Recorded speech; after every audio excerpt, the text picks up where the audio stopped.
Bantul itu adalah wilayah yang sudah endemis leptospirosis. Sama seperti demam berdarah tinggi. Jadi kita itu memang wilayahnya endemis. Artinya memang Bantul itu setiap tahun kita mempunyai mencatat kasus-kasus tersebut.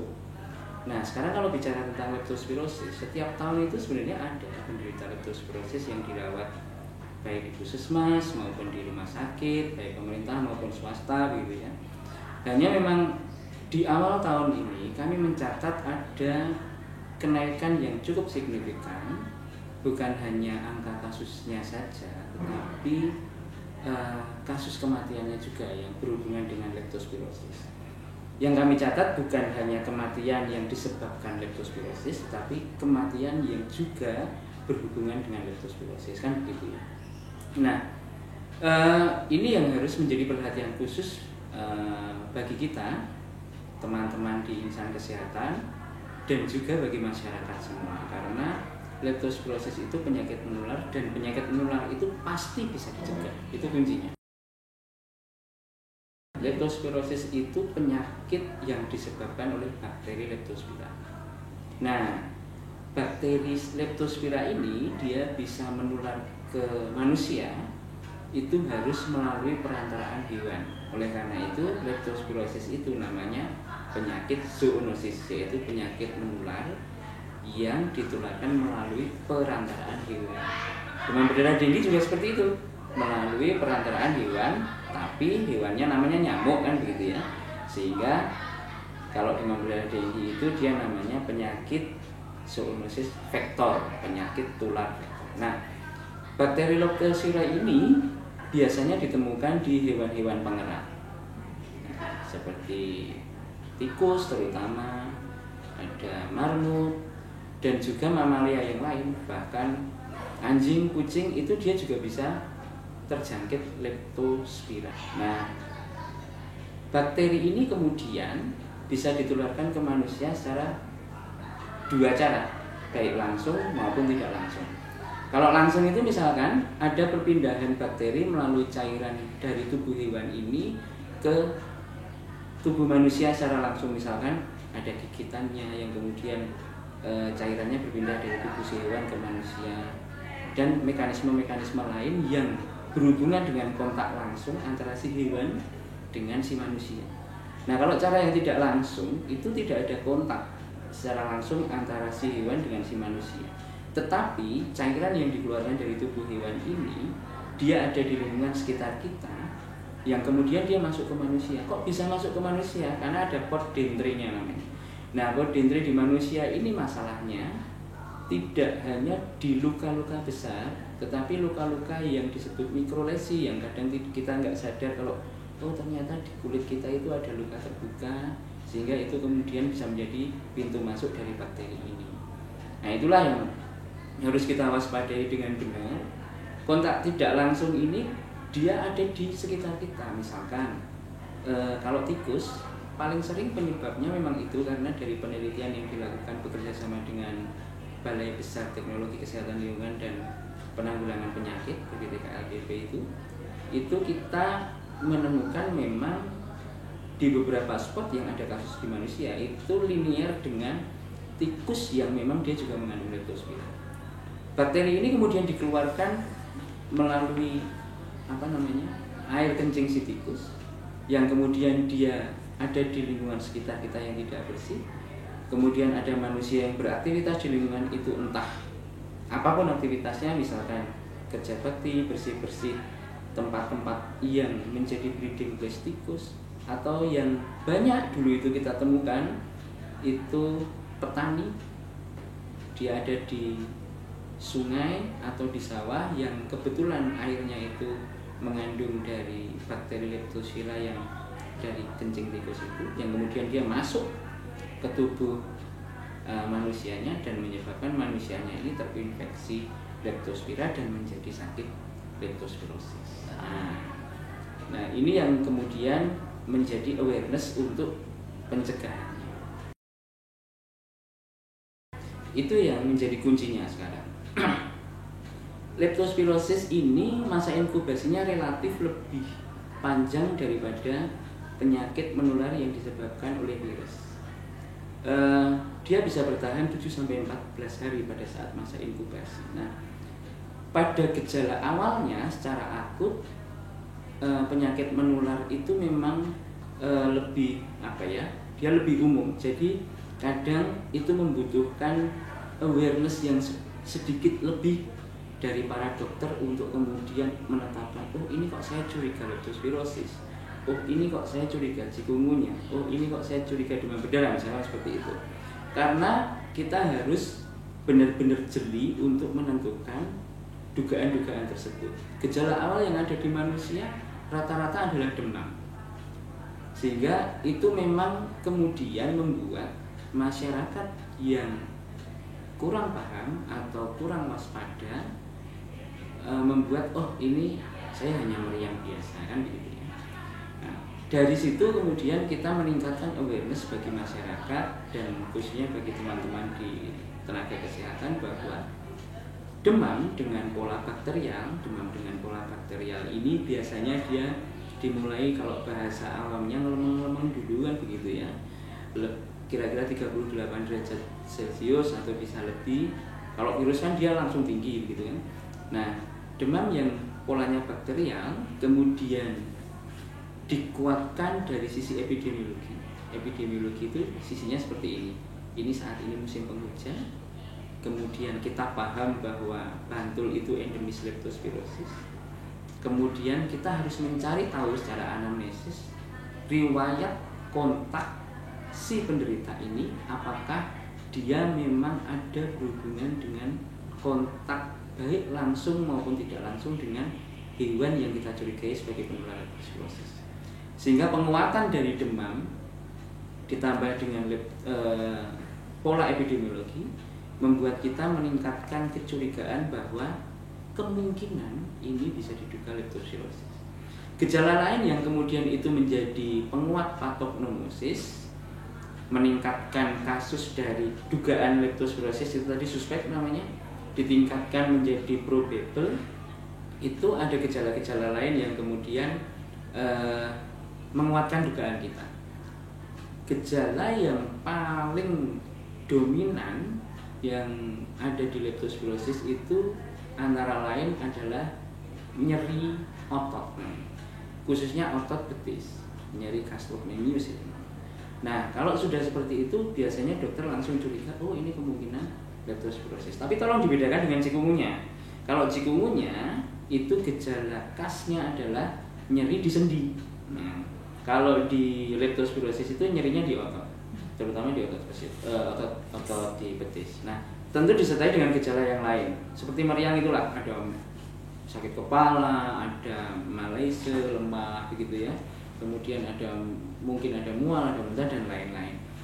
Itu gejala-gejalanya yang harus kita, terutama dari teman-teman kesehatan, kemudian tolong di pola epidemiologi seperti ini meningkatkan kewaspadaan. Curigalah leptospirosis segera dulu diutamakan, diprioritaskan. Kenapa? Karena dengan panjangnya masa inkubasi kita harus balapan kalau leptospirosis ini, Mbak. Kita harus mewaspadai, semakin lama kita mendiagnosis leptospirosis ini, prognosis untuk leptospirosisnya juga semakin buruk akhirnya nanti. Semakin kita telat, semakin prognosisnya buruk.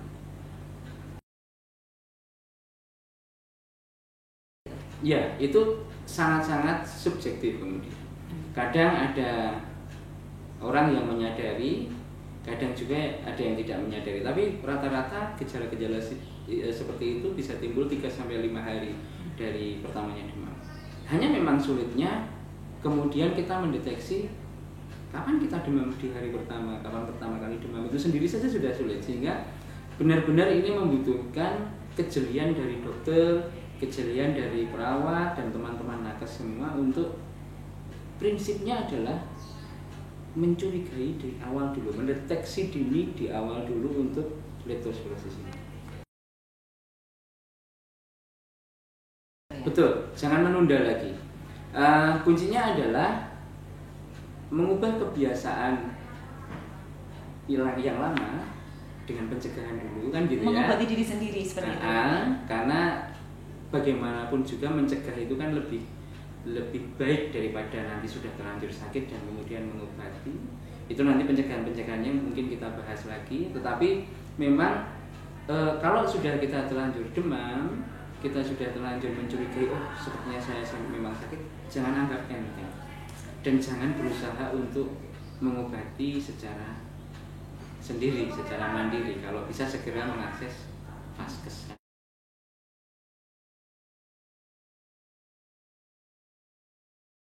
Betul. Ya, memang semuanya berawal dari diri sendiri. Tentu kita sudah hafal di luar kepala apa itu namanya perilaku hidup bersih dan sehat kan gitu ya, PHBS. Itu yang harus kita terapkan karena semua kunci penularan penyakit menular itu adalah PHBS. Kemudian selalu fokuskan mapping keadaan lingkungan di sekitar kita, tempat-tempat yang bisa menjadi breeding place dari hewan-hewan ini. Utamanya adalah tikus. Pasti kan kita sudah banyak yang memahami breeding place tikus itu adalah tempat-tempat yang kotor, tumpuan-tumpuan kayu dan lain-lain, itu segera bersihkan. Tetapi pada saat kita juga menjaga lingkungan, dalam arti membersihkan lingkungan itu, jangan lupa juga mengamankan diri kita sendiri. Pakai APD yang baik dan benar itu utama, memakai handscoon, memakai sepatu boot. Intinya adalah melindungi agar jangan sampai bagian tubuh dari kita yang kita curigai nanti bisa menjadi pintu masuk itu terpapar oleh kontak-kontak yang tidak langsung itu. Yang sering tidak kita sadari adalah kontak-kontak yang tidak langsung. Contohnya dulu di beberapa tahun yang lalu polanya di Bantul itu endemisitasnya dimulai dari masyarakat yang bermata pencaharian sebagai petani. Itu kira-kira ada di tahun 2013 sampai 2015 waktu itu. Nah, kita bahkan waktu itu sampai membuat peta epidemiologi dengan menyusuri sungai yang positif leptospira. Waktu itu sampai Sleman. Nah, dari situ memang ada perilaku dari orang-orang yang bermata pencaharian sebagai petani ini dalam melakukan pekerjaannya sebagai petani, baik itu di sawah atau mungkin di sungai, tidak memakai alat pelindung diri. Ya, kemudian kami mensosialisasikan, tetapi memang kita memahami kalau petani bekerja dengan boot tinggi mungkin agak kesulitan, apalagi dengan handscoon itu juga agak kesulitan, sehingga ada perilaku-perilaku hidup bersih lain yang mungkin bisa kita terapkan, misalkan cuci tangan teratur, kemudian selalu sadari bahwa mungkin ada luka di sekitar kulit-kulit kita, baik di kaki atau di tangan dan lain-lain. Jadi memang berangkat dari diri sendiri, Mbak Ida.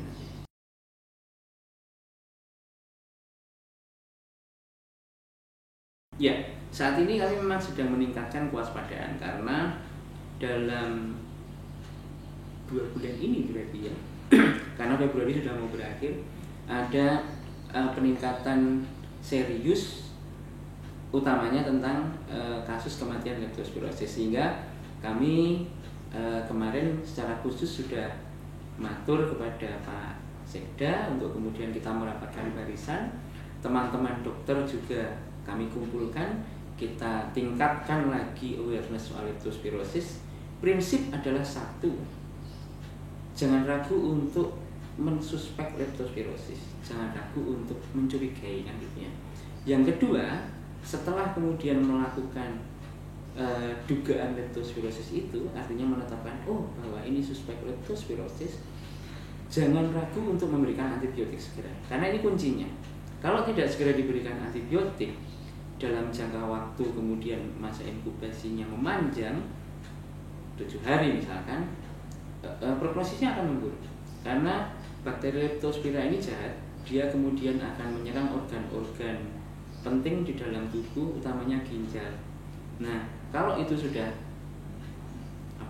sampai sana stage-nya, itu sudah terlambat. Kalau tidak mau dibilang sangat-sangat terlambat, karena nanti bisa terjadi shock, gagal ginjal dan lain-lain. Biasanya jika kita telat mendiagnosa, memang prognosisnya sangat buruk nanti ya. Di hari ke-14 itu sudah sangat terlambat, sehingga kuncinya sekali lagi kami mengumpulkan teman-teman dokter untuk meningkatkan kewaspadaan ini. Jangan ragu untuk mensuspek, jangan ragu untuk memberikan antibiotik. Itu yang pertama. Yang kedua, kami meningkatkan awareness juga di rumah sakit, karena leptospirosis ini membutuhkan rujukan yang adekuat, sehingga rumah sakit kami mohon untuk bersiap menerima rujukan kasus-kasus leptospirosis, utamanya jika ada kasus yang memang ditemukan dalam stage yang sudah lanjut, yang memerlukan hemodialisa misalkan, yang memerlukan penanganan pada saat shock misalkan. Nah, itu kami minta rumah sakit bersiap, dan kemarin kita sudah sepakat untuk bersama-sama meningkatkan awareness soal leptospirosis ini. Nah, yang ketiga, kami juga bekerja sama dengan OPD lintas sektoral, utamanya yang mengampu di wilayah dan yang mengampu lingkungan. Kita tingkatkan awareness kepada masyarakat agar masyarakat memahami apa itu leptospirosis, kemudian apa itu bahayanya, dan bagaimana pencegahannya. Karena sekali lagi ini berangkat dari diri kita sendiri sebagai masyarakat. Lebih baik mencegah dulu daripada nanti kita terkena terus harus mengobati.